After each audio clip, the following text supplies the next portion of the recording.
Hello, Aubrey. How's it going today?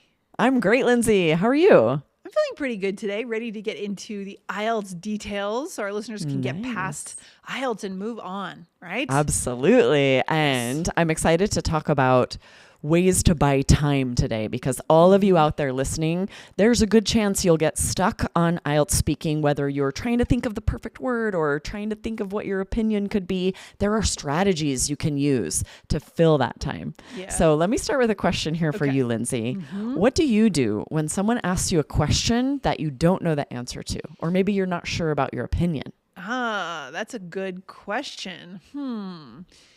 I mean, what I try to do is, I try to make something up.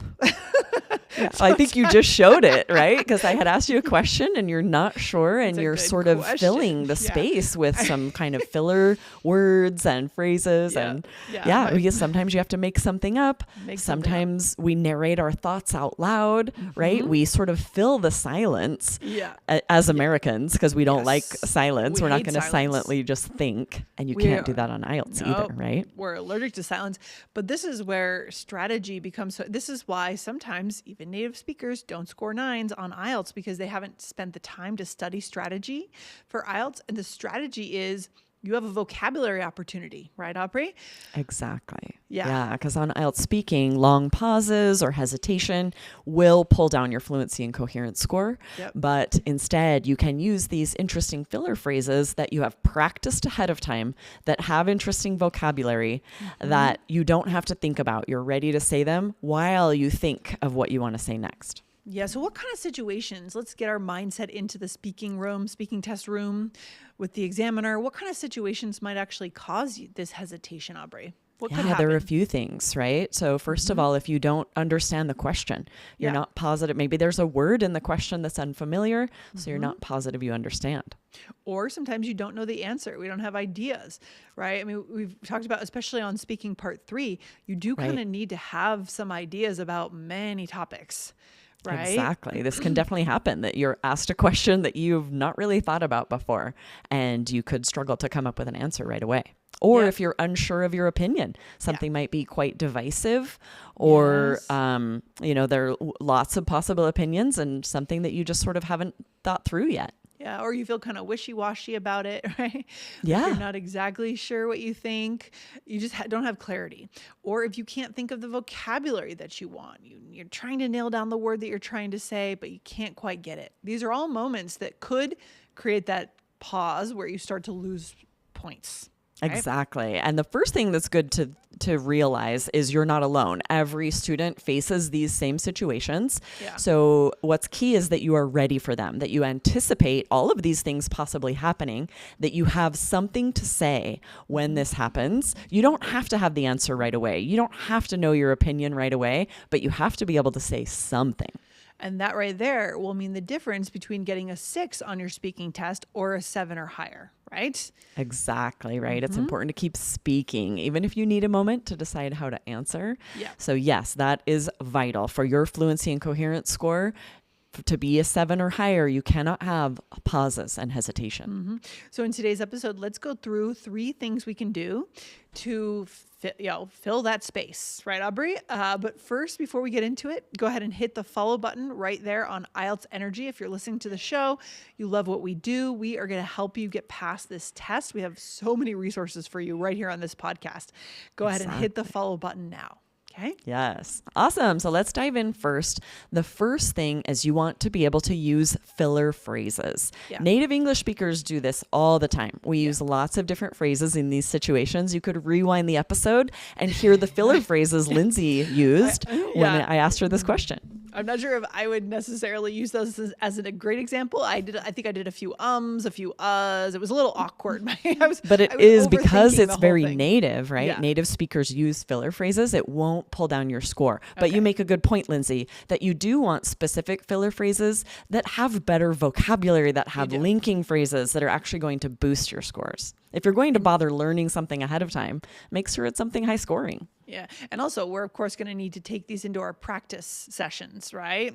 As what we learned today, we're going to need to practice them in a lot of mock speaking tests, right? Exactly, because you need to be able to say it with good enunciation and pronunciation, correctly, correct word stress without having to think about it. You want it to be muscle memory to say these phrases while you give yourself time to think. You want your brain to be able to think, what is my opinion about that? Or what is that word that I learned that I want to use? Yeah. So in the beginning, we had some ums, some uhs, some good questions, but we can actually extend this out and really fill that time with some longer phrases.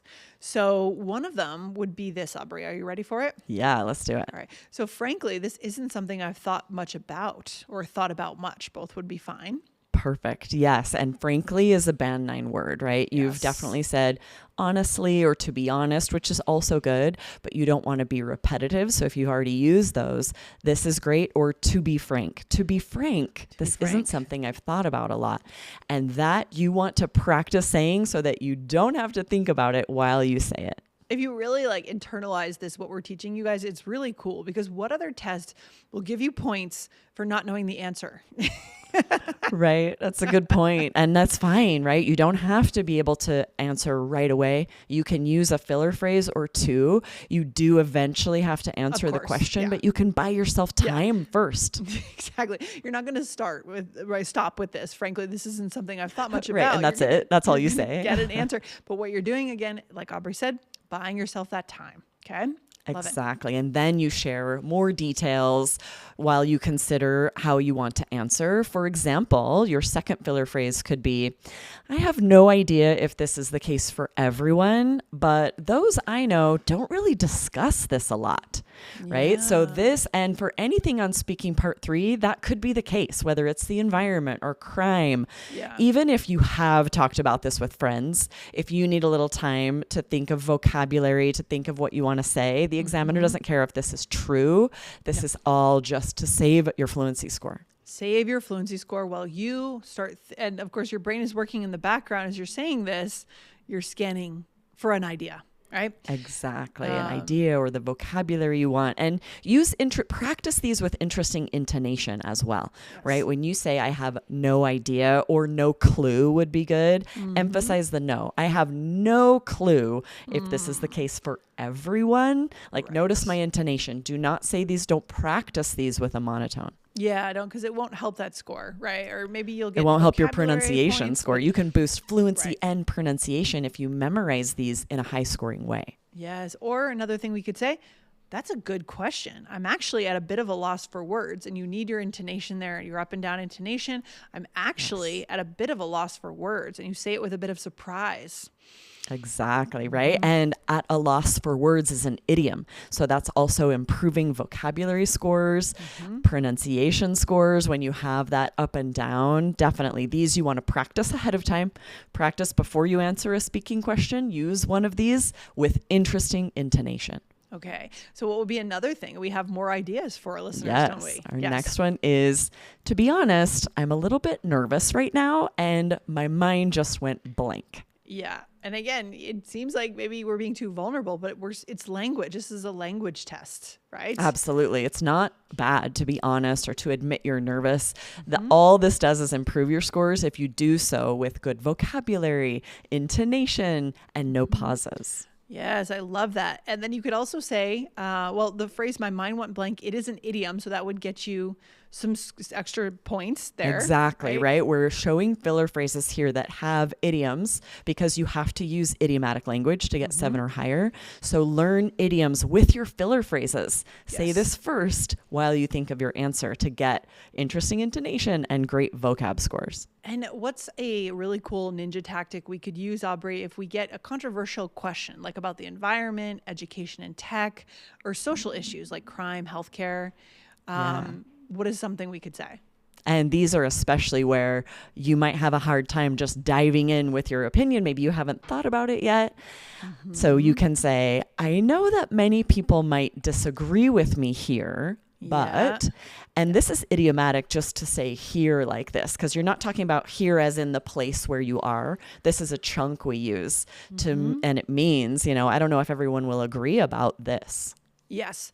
And again, you're coming up with your opinion as you're saying this, right? So you're hedging a bit. You're like, you do need to come up with an opinion, right? But you're buying yourself that time. Beautiful. Exactly, right? After you use this filler phrase, maybe 2 filler phrases, then you are going to share an opinion, details. You're going to answer the question, and you will do so in a more high scoring way because you've bought yourself the time to think of that interesting vocabulary or to make sure that your thoughts are organized. Perfect. Okay, Aubrey, we're back from our break. Now, there is a second strategy. What is it? So the second way to buy yourself time is to slow down. Okay. When you first begin an answer, this is not the only time you need to buy time. It could happen in the middle of an answer if you are struggling to think of vocabulary or more details, struggling to fill the full 2 minutes for part 2. Or having a hard time, thinking of exactly, maybe the story that you want to share. There's all kinds of things that could cause you to hesitate in the middle of an answer. Yeah, we know what it feels like to try to fill those 2 minutes because we do sample answers all the time here on the show. It's not always easy. Right? And one of the best strategies to avoid pauses and hesitation is to slow down the speed at which you're speaking. Speaking quickly does not improve your score. There's nothing in the scoring system about the speed of your speech, right? It can actually pull down fluency and pronunciation scores. I feel like that's super important what you just said, Aubrey. And I think maybe a lot of listeners might think that you do have to speak fast to get a high score, right? Because they see native speakers speaking fast. But again, can you just say that one more time, what you just said? Yeah, speaking quickly does not improve your score. In fact, it can pull it down because it's more difficult to enunciate clearly and vary your intonation if you're speaking very quickly. You also have to say a lot more. If you do a part 2 answer and you're speaking very quickly, you have to say so much more in those 2 minutes. Yes. This has happened on the podcast. If you go back in the archives, if you've listened to all of our episodes, sometimes a part 2 will feel so long and we have a hard time saying enough. Right. And you'll realize part of the problem is we were speaking very quickly. Yeah, you're rushing too much. And there's another reason why speaking quickly will not help your score. And it's kind of a mindfulness thing. I like to study mindfulness and meditation and how this all works. When you do slow down, you start to feel more mindful in each word you're saying. And you can start to articulate, and possibly those words will actually come to you because you'll have brain space. Exactly. It gives your brain a chance to catch up to what you're saying. Yeah. Right. So if you speak more slowly, and I find we're speaking more slowly as we give you this advice, because often native speakers are speaking too quickly. Yeah. This happens to me on the podcast. I won't be able to think of the right word because I was speaking too quickly and didn't give my brain a chance to catch up. So what you're doing is you're, in a way, putting yourself in a new frame of mind. Right. So it's not just because it doesn't matter for the score. It's because it matters for your clear thinking. Exactly. Right? Yes. So if you slow down and remember when you are varying your intonation, in order to punch some words harder, they have to be given space. Yes. If not, if you're speaking quickly and running it all together, it also pulls down your pronunciation score. So when you practice, so this is our third tip is how to practice this. Yeah. How to when you're practicing answers, you want to speak more slowly even than you plan to do on test day. Because what happens when you're nervous, Lindsay? Oh, you will speed up. Absolutely. We all do this on the day of the exam. It will cause you to speed up a little bit if you get nervous at all. So practice speaking more slowly than you plan on to make up for the difference. Yes, 100%. I mean, if you think back, Aubrey, to any presentations you've given, if you've been nervous or anytime you had to speak in a group or any moment you've been nervous, it's true, right? You probably spoke faster and you sped up and it was just all a big jumbled mess. Yes, absolutely. Right. So practicing answering IELTS speaking questions with these filler phrases, first of all, and slowing down a bit is really going to buy you that time to use interesting vocabulary and a lot of detail to boost all of your scores. All right, good stuff. Guys, hit the follow button on the show for part 2 of this series.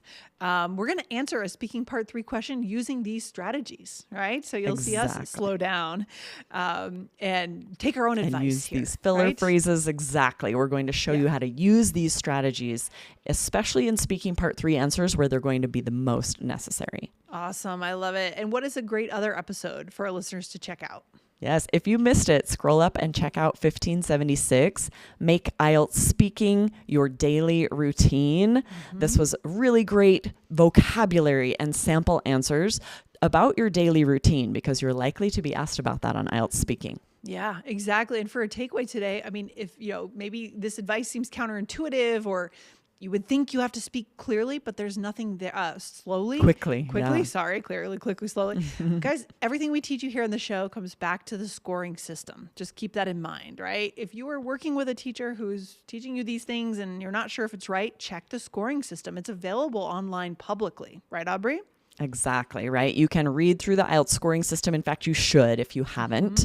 And of course, you can't speak unnaturally slowly, but you can speak more slowly than you might expect. Yes, yeah. I love it. Such good strategies, so incredibly smart, and I can't wait for part 2. Awesome. I'll see you there. All right, Bye. Take care. Bye.